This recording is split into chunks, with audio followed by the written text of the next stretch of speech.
again, but I would think I'm okay. I'm not sick. I'm not fat. I don't have diabetes.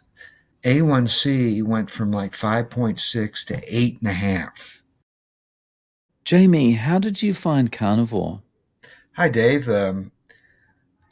Thanks for having me back. I was spoke with you about 4 or 5 months ago, and I'll briefly go through my history. I hope I don't bore anybody, but I think maybe my story will resound to some folks out there. I'm 69 years old. I'll be 70 in a couple months, and I've been on a carnivore journey that began in about 2019. Um, my whole life, I was a skinny kid, grew up in the Midwest here, Kansas City, Missouri. A normal childhood as far as food. I basically was an athletic kid, and I've always been athletic. I still am. And just a skinny kid, healthy, no problems. And went through high school, college, law school, and no problems physically, mentally, no problems. And then after I graduated from college in '78, I started law school, but I took up running, long distance running and 10Ks, 5Ks, and joined a group and got involved in that lifestyle. 5Ks, 10Ks, I'd go on marathon trips with buddies, and it was a lot of fun, and I was pretty good at it for an amateur. I'm five back in those days. I was 5 feet 11 and about 180 to 90 pounds, maybe as low as 175. Um, I was pretty good at for a bigger runner. I was really pretty fast because I'd run track in high school, and I was pretty fast. I mean, I was doing 5Ks in under 20 minutes, and I ran marathons, some of them under 3 hours. I ran the Boston Marathon a couple times, and I'm not bragging about this, but I'm just saying that I ate what I want my whole life, Dave. I just basically ate what I wanted. I didn't pay any attention to a food pyramid or ratios or balances or portion control. I just ate what I wanted, and throughout my whole life, in my up to the time that I will talk about, and I really had no ill effects. I was a sugar addict. Of course, I didn't know that at the time. I was a kid in the candy store all the time, and uh, cakes and cookies and cereal and pizza, ice cream, hamburgers, French fries, chips, candy bars, anything with sugar in it, including bread and spaghetti, pasta. That was who I was, and that's how I ate um, for a long, long time with no real ill effects. I wasn't obese. I wasn't fat. I did always have kind of a belly, even for a long distance runner, but I thought, well, that's just the way I am. And I also took up drinking alcohol in my late teens and 20s, and drank a lot of beer, a lot of bar food, um, lots of wine. Got married briefly at age 30, quick divorce, kind of had this single lifestyle for a long time, dating and trips and lots of alcohol. And I even took I'd be smoking cigarettes sometimes in a bar, the day after I ran a marathon, that kind of crazy life. I was a part-time cigarette smoker. I figured, as long as I'm running, and I also did calisthenics in the gym, and I was in good shape. So I thought, well, I'm fine. If people complain about it, they're just upset for no reason, because I'm fine. I can eat what I want, drink what I want, blah blah blah. I'm healthy. So anyway, that was my thinking, and the alcohol got to be a problem, as it did with some of your guests and yourself. I know. I didn't get in any trouble, in the sense I didn't get any DWIs or I didn't get arrested. I was still practicing law. I wasn't in trouble, but it was becoming a problem. And so at age 41, which is 27 years ago, I went into recovery. And I tried before, but it didn't stick. But this time it stuck. And I'm still doing that, but that's 27 years without alcohol. But what happened after I quit alcohol at age 41, you know, again, I don't know any of this stuff, but this is what happened. I just started eating a lot of sugar and potato chips and bread and pasta and candy, cookies, cakes, candy bars. I had a girlfriend who was a flight attendant. She would go to Germany and bring back those some great chocolate bars, and I remember lusting after not so much her, but those candy bars when she got back. I mean, I say that jokingly, but um, up till the time I went carnivore slash keto, I'm married, and I'm married. This is a second marriage, but I have a little gym or workout area in my garage, and there's a little fridge back there, and this is 10 years ago, right? And I'm back there with a box of Kit Kats from Costco, right? I'd be back there having two or three of them without my wife seeing. I thought that, well, it's okay. My attitude was, Dave, I can eat all this crap, but I'll just exercise it off. And if I have to exercise twice a day, I'll do it. If I have a little bit too much cake one night, I'll just run it off the next day. That was the way I thought. And, I guess that it had some logic to it because I really wasn't ever getting sick or gaining weight. Nothing, not a lot of weight for sure. So I thought, well, I've got this thing figured out. I can have all the sugar I want. I can have all the pizza I want. I was a pizza addict, man. I'm not a cook. I'm not a chef. Um, but I do know how to call the pizza place on the phone, and that was what I did. There's a couple of favorite pizza joints, and I'd get carry out 3, 4 times a week.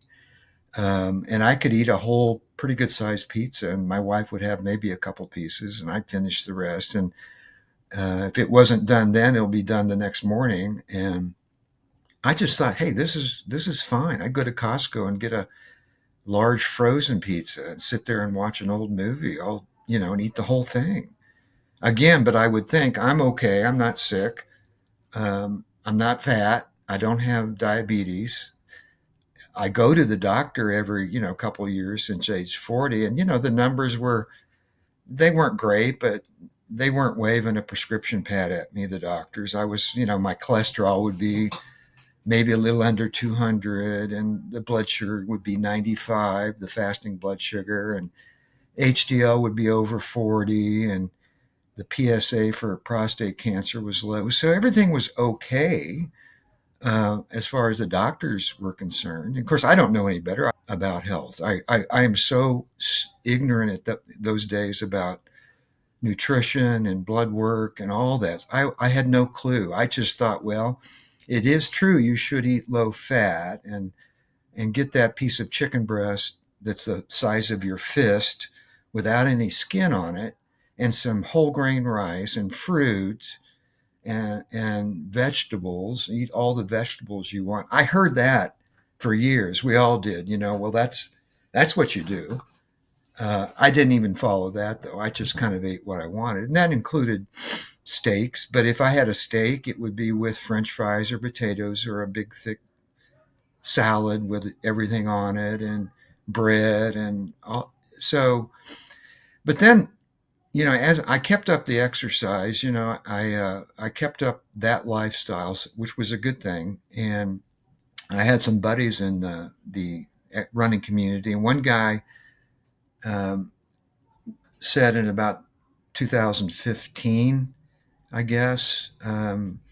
He said, I've heard about this thing called keto, and he explained it to me. You basically eat fat and protein, and you don't eat any carbs. And I thought, well, I've got this extra 10 pounds of belly fat always seem to be carrying around. It'd be kind of cool to lose that. So I started that keto back then, not knowing anything about anything really. I just thought, well, bacon and eggs, hamburger steak, yeah, I'll try that. And I remember that it worked in the sense I did lose some pounds and I felt fine. But the temptation for a sugar addict is overwhelming in this society. It's just overwhelming if you don't know what's going on. So it was only a matter of weeks before I, picked up a pizza or something like that. So that didn't last. Um, but again, I'm not sick, so I think I'm just fine. I'm doing okay. And so then about 2019 or 2000, the end of 2018, long story short, I get diagnosed after a doctor's checkup that I hadn't been on in a couple of years. I'm feeling fine. There's no symptoms. I'm diagnosed with an aggressive form of prostate cancer in the end of 2018, which, again, I had no symptoms. It was just a coincidence that I went to this doctor because the reason I went is because I have another friend at the time who had advanced prostate cancer. And I remember thinking, I haven't been in a few years, and my dad had prostate cancer. He didn't die of it, but he died of something else. But my dad had prostate cancer in his 50s, and here I am, early 60s. So I thought I'm going to go get it checked. I got it checked. The biopsy, it was an aggressive form. It scared the shit out of me, like it scared the shit out of anybody. And they did a bone scan, and for 2 weeks, I don't know whether the cancer is spread. Waiting for the results of that. Fortunately, it had not spread. It was pretty localized, um, so I get the radiation treatment for 30 days, and I get a one-time procedure where these radioactive seeds are planted in the prostate that deteriorate or degrade over time. But I guess the purpose of them is to knock out any cancer cells. Um, the oncologist told me, based on everything that he was saying, I had at that time an 85% chance of a complete cure. And I remember when a doctor's telling you what your chances are, you remember every word. And I remember him saying, you have an 85% chance of a complete cure. And then he said, by cure, I mean cure. So that was very encouraging. And it's 2025 now, and I'm pleased to report that I have just had a test. I have no cancer um, uh, that they found. I feel fantastic. But what's interesting is I went carnivore not too long after that cancer diagnosis in 2019. So I'm a guy who's basically been carnivore since that time with some slip ups. Believe me, I'm not I'm not Dave. I'm not Dave Mack and some of the other folks.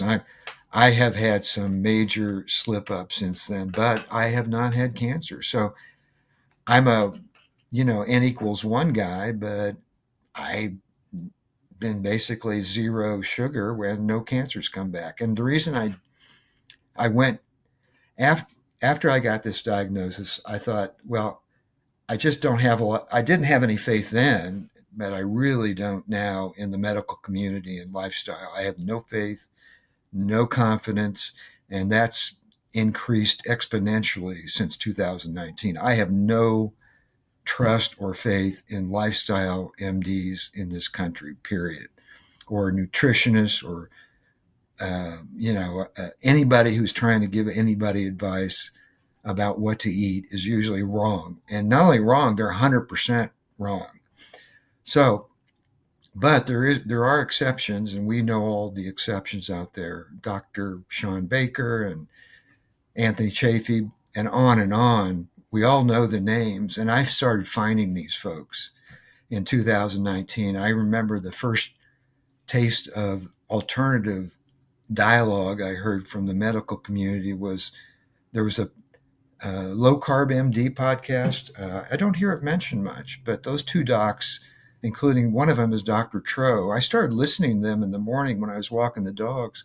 about 2019, and it opened up a whole world out there. They'd interview Ken Berry and Sean Baker and Sean O'Mara and these other folks that I was like, oh my God, wow.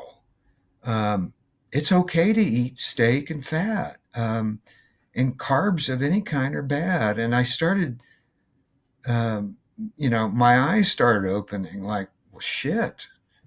I mean, we've been lied to, we've been misinformed. And I thought, why is this not on the front page of the New York Times? Why aren't these folks being interviewed on CNN? Why isn't 60 Minutes doing something on this? And we know why is because the money is on the other side, and um, the media follows where the money goes, unfortunately, and that's where we are. So anyway, in 2019, I'm kind of sidetracked a little bit. I started learning more, and I found in Kansas City a friend of mine who was a real fit elderly veterinarian, um, real fit guy. But he said, there's this physician in Harrisonville, Missouri, which is kind of a country suburb of Kansas City. He's an MD, and he has this thing called the Health and Fitness Program, where you sign up, and he monitors you for a couple years and takes really in-depth blood work drawn and does body scans. And this doc is low carb, was low carb in 2019. I go in there, and I'd had a coronary calcium score, which I talked about the last time. It was off the charts, 800 something in 2019. Um, and he said, your inflammatory markers are, by then I'm low carb, keto. And he said, your inflammatory markers are good.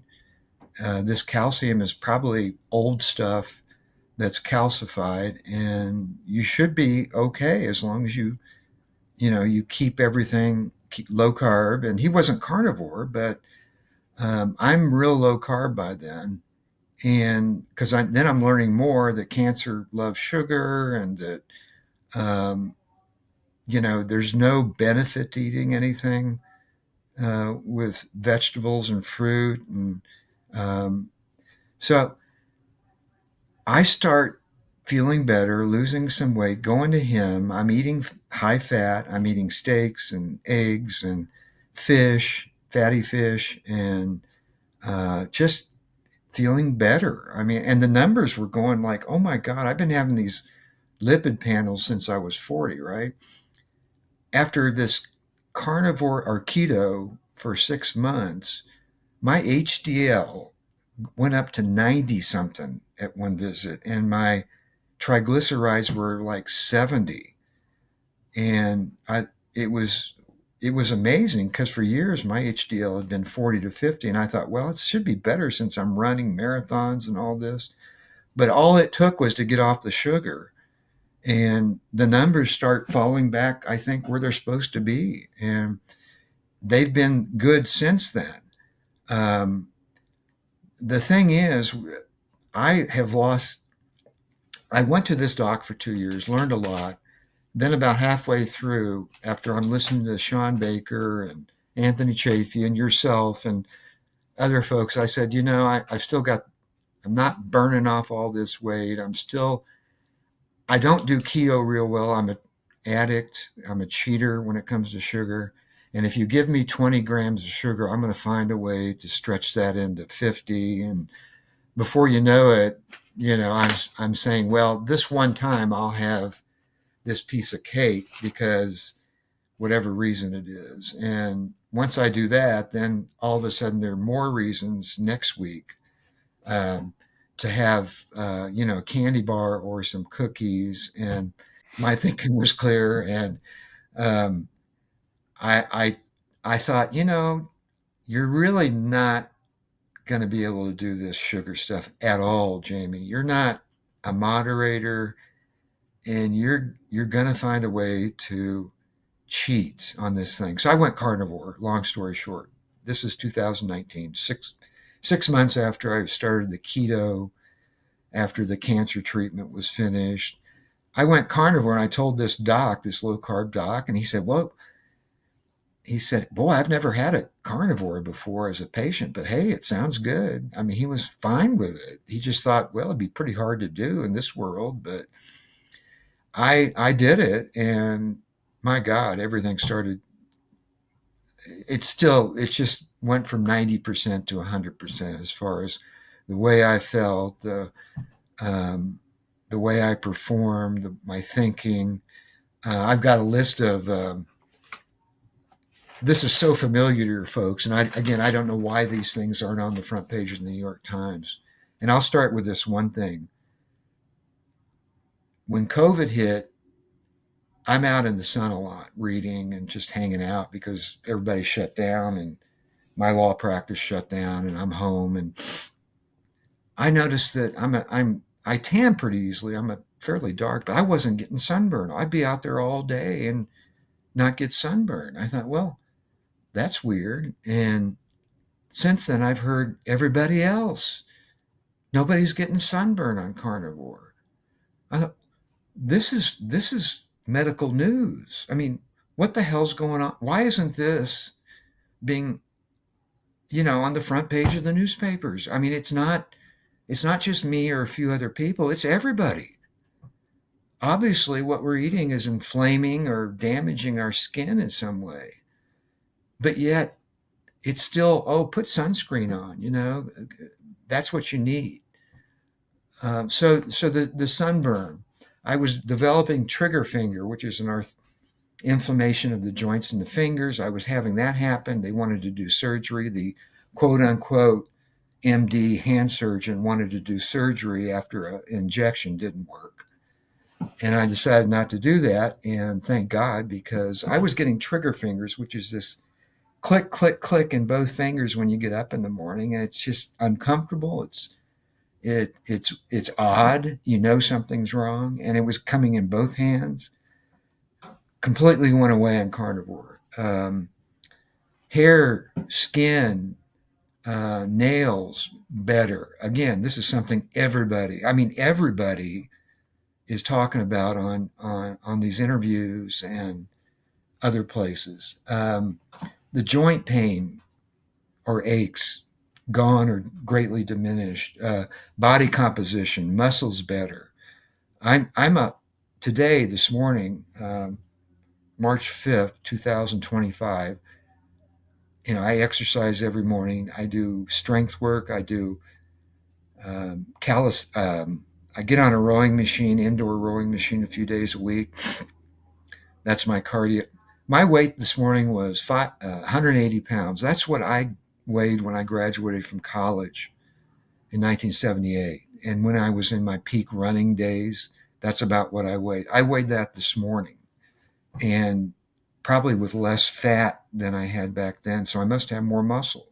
I mean, it's crazy. I'm going to be 70 years old in a couple months. I have no sugar cravings. I don't get hangry anymore. I'm a better listener. I don't have to get in the middle of every argument or conversation anymore. I know I that don't, feeling well. I don't have to win every argument. Sometimes I don't. The best thing I can do is not say anything and walk away.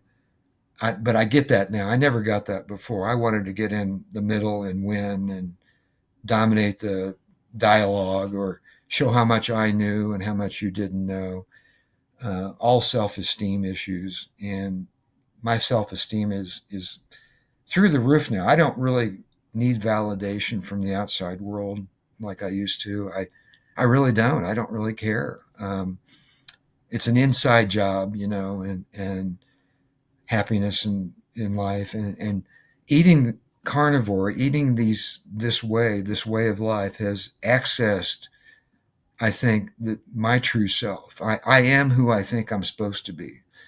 I'm not there yet, and I make mistakes, but uh, I'm so much far along now. If I had not done this, even if I would have been alive, I would have not been as happy, number one, for sure. clear thinking. My reaction to stress is a lot better.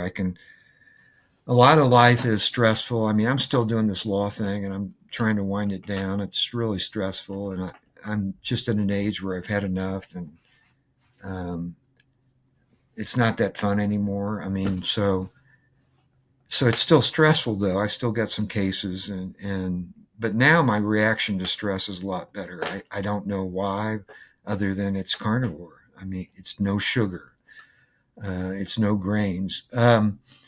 So that's where I am now. And again, I don't mean to say that I have been this model carnivore. I have not. And the one, I still drink coffee, black coffee. I know you got off coffee. I really admire you. I don't know if I've got the guts to do that or try it even. Um, I ended up going back to it. all right, so I don't feel so bad. I love black coffee. I do, and I eat some cheese and half. I make a latte once in a while, and I do that. I love butter, and I eat twice a day, sometimes once a day, but usually I have bacon and eggs or some turkey sausage for lunch, and sometimes I open a can of sardines to go along with it and try hold my nose and get that down. And it's not bad. I mean, it's not horrible. I mean, it's not my favorite. I don't know if I'll ever acquire the taste that for sardines that some people do, but hey, they're good for you, man. So I'll have sardines maybe for lunch. Then in the evening, it's a ribeye, maybe a little cheese, blue cheese with it, maybe a few pork rinds. Usually not, but it's a ribeye, and it's usually a pound and a half from Costco. And what I don't finish, my wife may have a few slices in her salad, and I'll give a rest to my two dogs. So they always look forward to that ribeye night too, because they know what's coming. Um, I did that last night, and it's funny. I take two trips back to the kitchen to slice up more of the ribeye, and then the third trip, the dogs know that's going to be for them. So that's when they get up and follow me to the kitchen. They can count to three. That's really cute. They're keeping a tally. Hang on, They know this is time number three. they know, man. It's funny, and they don't get up for the second trip because they know that's for me. But so anyway, that's what I do now. Butter. I If I can't sleep, I'll have a get up and go to the fridge and get a little cold butter, and I'll have some beef jerky once in a while. Water. Another thing, I got off the diet soda. I was a Coke Zero guy, kind of a. It's it's Pepsi Zero. I guess is the same thing, but I got off about a year ago. I just quit doing that. I just do mineral water now, or I like the fizzy water. So that's what I do now. That and coffee. Everything's Uh, good. How's your Go ahead. wife? My wife she's in her mid 50s and she's incredibly healthy. She's exercises every day. She is not carnivore, and I don't try to proselytize. I never have, but I've noticed in the last year she used to get a lot of fruit and put that in yogurt and mix in some nuts, and that would be a big lunch. And she doesn't buy fruit anymore. Um, and she never was a sugar addict. She's not a sugar addict, so she eats a salad and a good protein, and she's not afraid of fat. But she maybe one day she'll decide to do what I'm doing. I But she really does like to go out to restaurants, and she has some girlfriends. They like to go to different fancy restaurants, which I don't like to do, to be honest. I just don't. I like to eat at home. But she has more of a palate than I do for food, and she's not addictive, so she can sit there in the evening and have one piece of chocolate, like a little square of chocolate. Um, she can have one. I'm still amazed at that. How anybody can be sitting watching Netflix and have one piece of chocolate. Yeah, I mean, for me, one of something was always one packet or one truckload. It was never one piece. Right. Well, everybody listening to this is probably nodding with us. Yeah. We don't do moderation. I think that's probably the big thing is we just don't. I wasn't that way with alcohol. I wasn't that way with tobacco. If I started smoking cigarettes, I'd just go all night. And I'm not that way with sugar. And of course, it took a while to learn mentally or intellectually that sugar includes bread and rice and pasta and all that stuff. I used to just segregate sugar as being candy bars and cookies and cakes. But it's kind of a way it's tough to learn, man, if you love pizza. It's tough to learn, but you got to learn that you're just eating sugar there, friends. And um, so anyway, about a year ago, I had the prostate cancer, but I had an infection. Long story short, I was hospitalized for blood clots that they had to go in and manually take out. I'm fine since then. It just happens. They don't know why. It's related to radiation in the prostate. They think it's a long term thing, and it happened. And in the hospital, they served me, of course, the crap food, but I remember getting a plain hamburger with a bun, and I was kind of had been bleeding internally, so I was like pretty hungry. I'd had lost some blood, so I was really craving that hamburger bun. Was Oh my god, it was so good. I mean, it was just so good. And whatever potatoes I had, I just in the hospital, it was like, oh my god. So when I got out, I started having a hamburger, but I'd have a bun. And I thought I'll do this once a week. I'll have a hamburger with a bun, no ketchup, just that. But being an addict, a sugar addict, I couldn't do one night a week with the bun. I started doing every night, and I had potatoes too. I potatoes and eggs. I do steamed potatoes and have a big potato with butter and eggs and salt and pepper, and thought, well, this is great. And I kept doing that, and for a few months, and I didn't get on the scale. I felt okay. I was still doing the steaks, and I was doing the carnivore, but I was adding in the sugar, particularly the potatoes. And in my mind, my addictive mind, I'm decompartmentalizing that. I'm like, well, I'm okay because I feel fine. But I was deliberately avoiding the scale. Anyway, long story short, I finally got on the scale about 6 months ago, and I ballooned up to 200. Well, it was a year ago. I ballooned up to 200, and from 180, 185, just from bread and potatoes, and a little candy, I think. So I said, that's it. So then I just said, that's it. No more, no more playing games with this thing. I'm a guy who had an aggressive form of cancer. I don't need to do this stuff, and I need to cut out the sugar completely. And I've pretty much done that. I've had a couple times where on a trip to Mexico, I had some corn chips, and um, but I was able to get back real quick because I'm really determined. I'm not going to go down the rabbit hole. If I for some reason, if I'm maybe in a great place where they have this great homemade pizza, I don't know. I may have a slice. I don't know.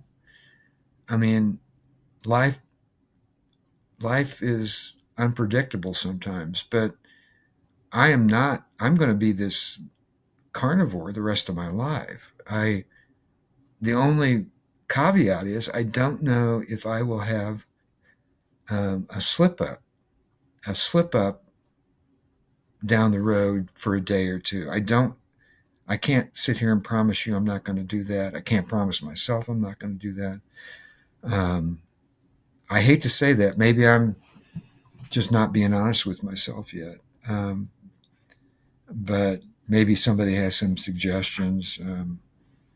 because I love a good pizza. I mean, I to be honest, I still the taste of that is incredible. And I kind of know where you're coming from as far as like that slippery slope though, like you've always kind of got in the back of your mind like maybe I'll have something or whatever, but that hospital experience you had, I mean that's just me. Like you start having a couple of, the buns on the hamburger and all that kind of thing, and then it just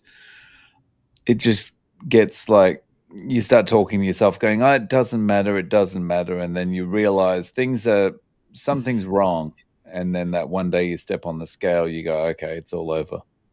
yeah, boy, that Mm. exactly what happened to me. And so, as I said, I weigh what I did when I graduated from college, but more importantly, I feel great. My body composition is great. My mentally is great. It's just there is no downside to carnivore. There's nothing that I regret about doing this. Nothing.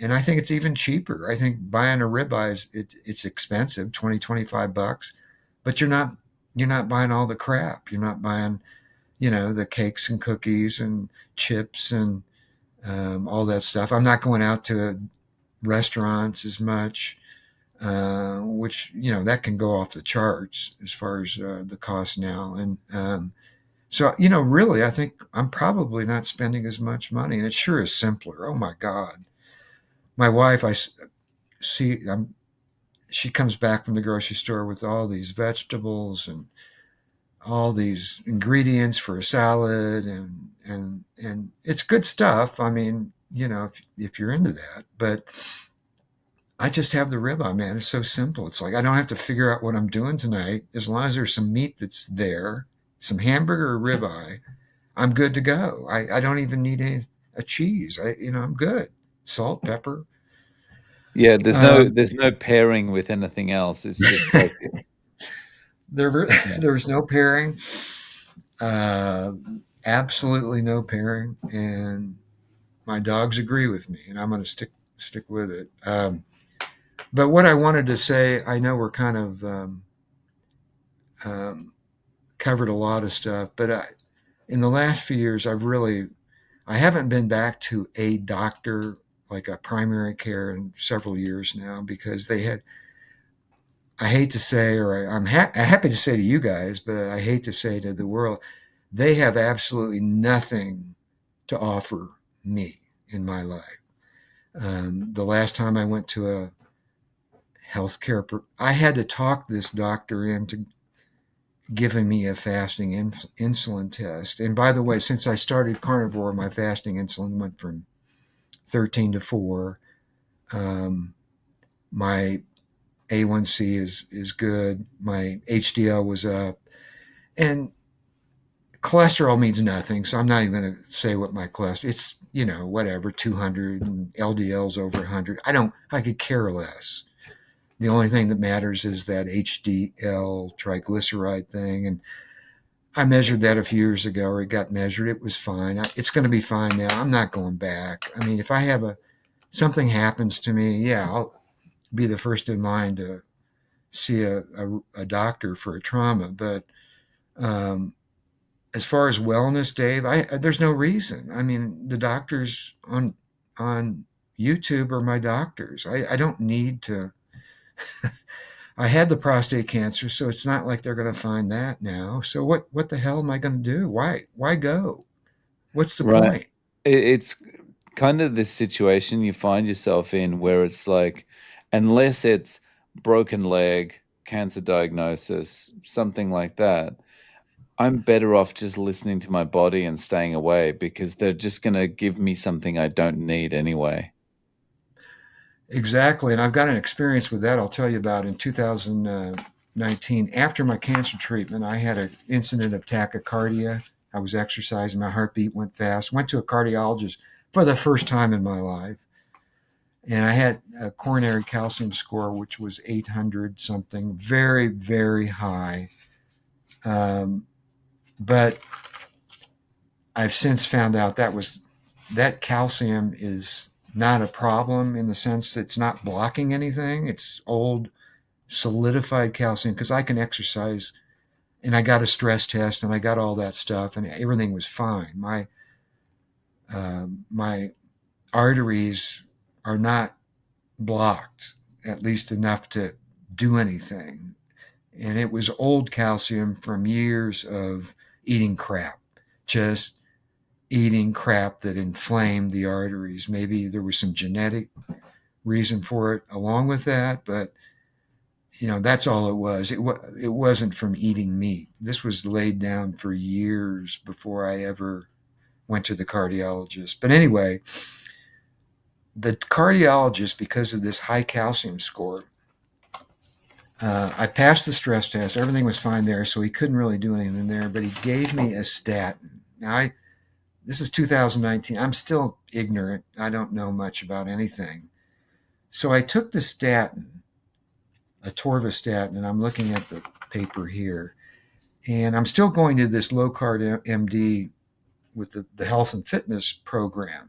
I'm still doing that on the side. So 2 months after I started taking the statin, I went in and got a blood test from the low carb MD doctor, and the results were fantastic. I mean, my HDL was off the roof, and triglycerides, all the inflammatory markers are nothing, except my A1C went from like 5.6 to 8.5.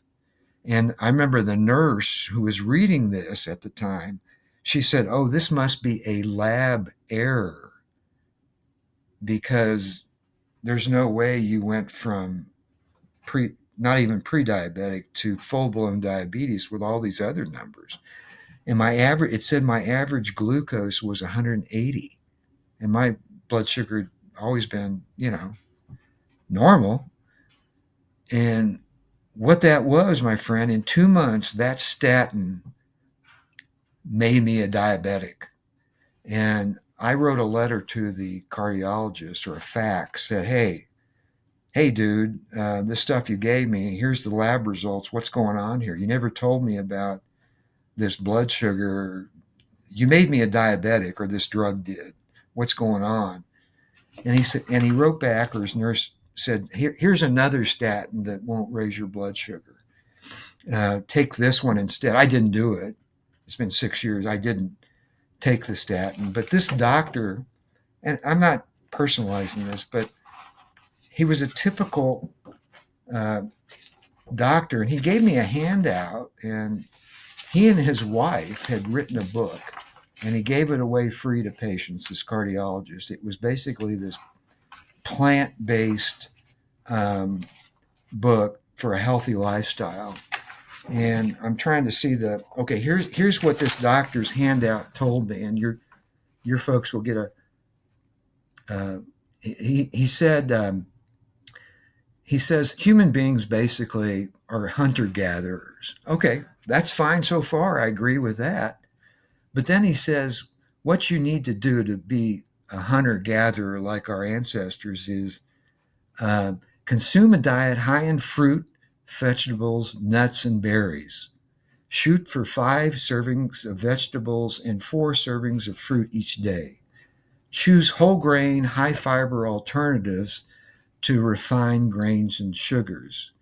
Um, Increase consumption of lean protein, whatever the hell lean protein is, such as skinless poultry, fish, and game meats, and lean cuts of red meat. Because this is what our ancestors did, right? When they were out in the jungle, they would make sure that they skinned the chicken, and they ate white meat only, and they got those whole grains out of the. I mean, this is insane. He says we're hunter gatherers, therefore, go eat some skinless chicken breast. I mean, but I guess he believes this stuff, and he gave me the book he and his wife wrote, and it was basically a vegan type thing, and I threw it away. And he didn't charge for that. I'm not saying he was ripping his patients off. He was trying, but it's non-fat dairy. I mean, it's just It's crap. and to think our ancestors were doing this, like how much time investment and labor would be required to do all this stuff? Like They they when there would have was been no they would have been automation eaten. around. They would have been eaten by other animals while they're sitting around stripping the skin off the. I mean, but it's the medical establishment is screwed so completely screwed up. My wife works in healthcare, and I won't say where, but she agrees.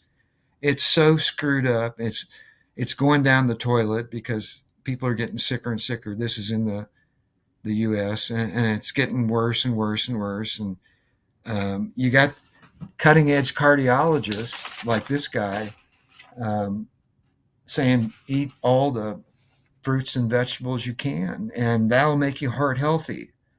And this is the status quo. I mean, Yeah, so I yeah. don't. They think.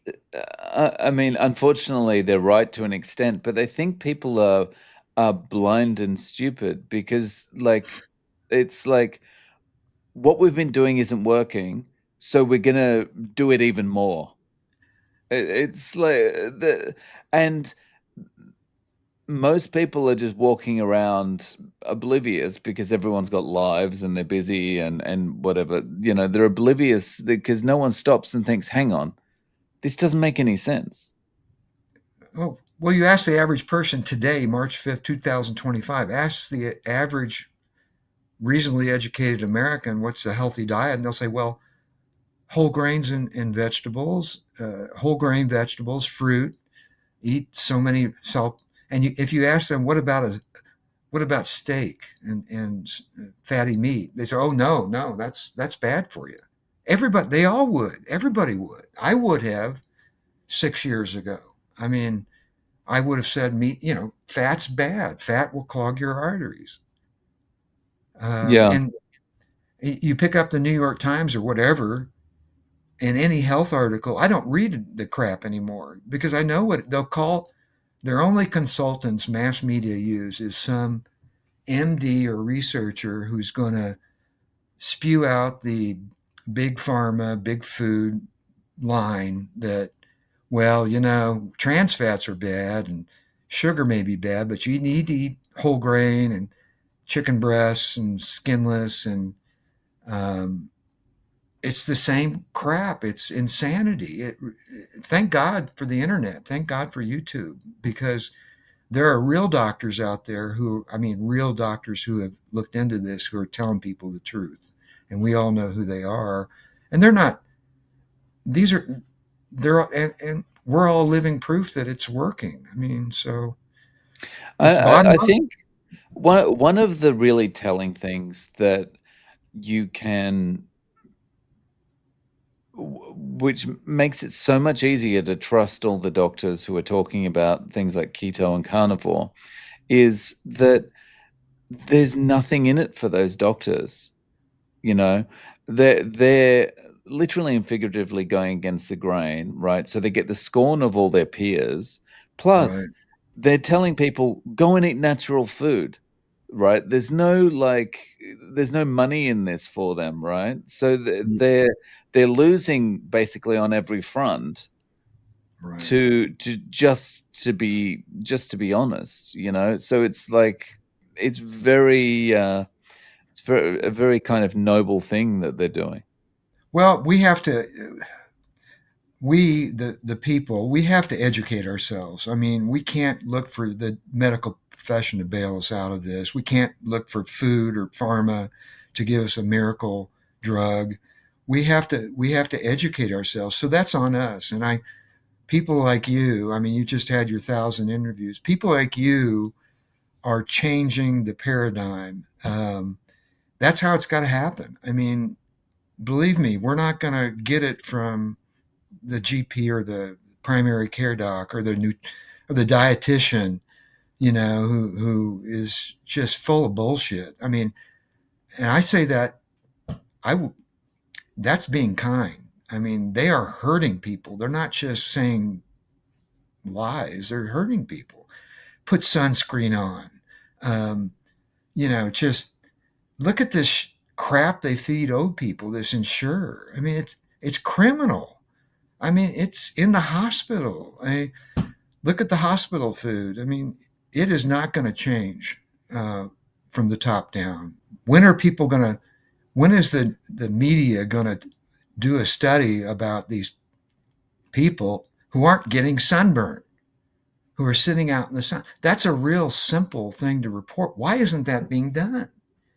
Think about it. I mean, it's insane.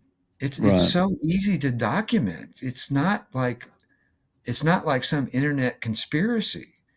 I didn't start this to be able to get out in the sun and not get sunburned, but I noticed it was happening. And so many of your guests have the same thing.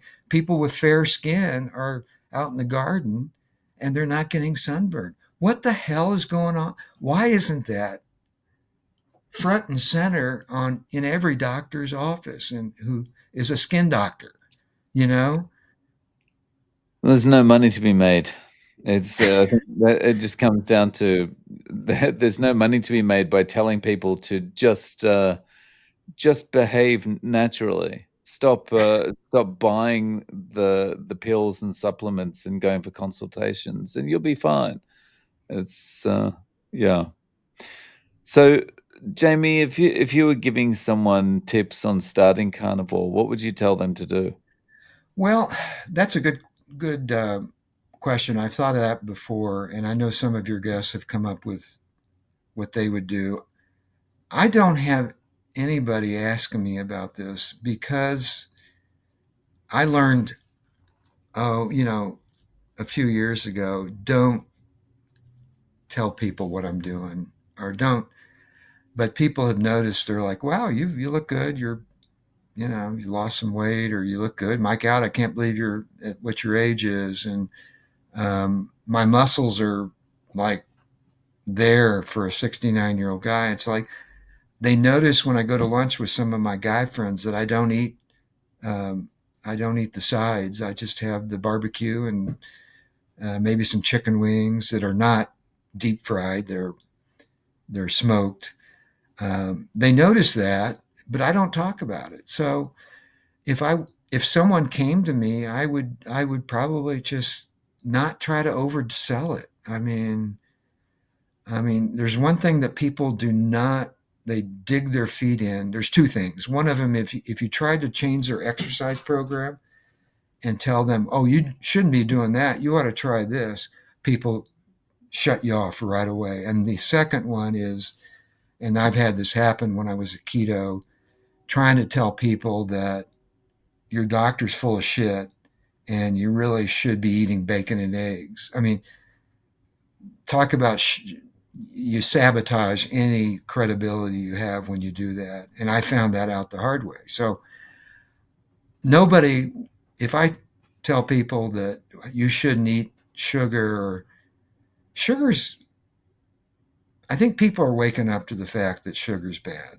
I think they're waking up to that. Of course, they don't know that bread's sugar too, or potatoes, but beyond that, I don't know. People I don't think people, unless they're on the YouTube and listening to Chafee and Barry and you, and they're not going to believe it. I think it'll do worse. Now, if someone actually said, "Hey, I've been listening to Dave's interviews, and I'd like you to help me out with some tips," I would probably tell them to work on getting rid of the sugar, however long it takes, and do it one day at a time, just like you quit alcohol. Don't worry about Christmas or the wedding coming up. Just do it today and wake up tomorrow and say, I'm not going to have sugar tomorrow. And just keep going and like that. And call me if you have any, you know, if you feel like you want to cheat, call me before you cheat. It's just like alcohol. I mean, it's just you do it a day at a time. Um, so that's if someone asks me and no one has, um, that's probably what I would do. And I would soft sell it. I'd almost say, well, why do you want to do it? Are you sure you want to do it? Because the more you put people off, the more they want it. It's just like if you tell people, oh, you don't want to look at It's this. like the reverse flirt or something like that, you know? The Yeah, more they think you're not interested, the more they're gonna be interested, you know? exactly. You got it. I would say, well, you sure you want to do it? I mean, it's, it's carnivore. Yeah, it's all meat. I don't think you want to do it. Then they're really going to start getting interested in talking some more.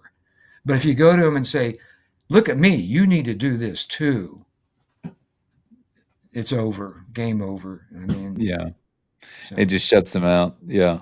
Or they'll just be closed to it, yeah. that's human nature. I grew up in Hannibal, Missouri, and I don't know if you ever read Tom Sawyer, but in Tom Sawyer, the novel or the book, um, Tom had to, his mom made him paint the fence, whitewash the fence by himself. And his buddies came around and he made it sound like he was having fun. And they started thinking, well, can we help you? And he's like, no, no, I want to do it. And then they kept asking him and finally said, okay, you can help me.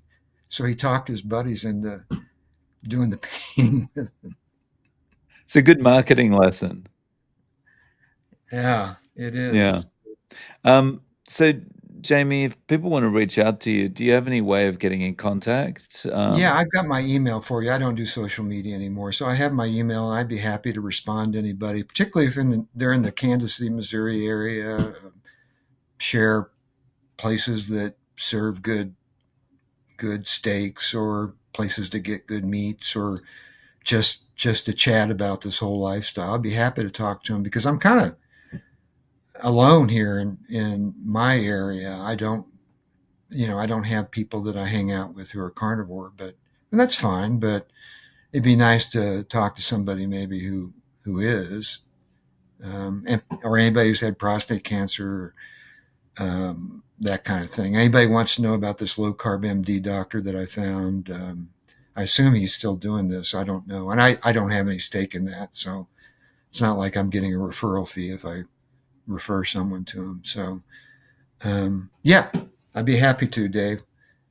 No worries. I'll, include your email in the show notes. All Jamie, right, thank you so much for coming back on and sharing your story and update. I really appreciate your time. Dave. Thank you, and keep up the good work, as everybody tells you.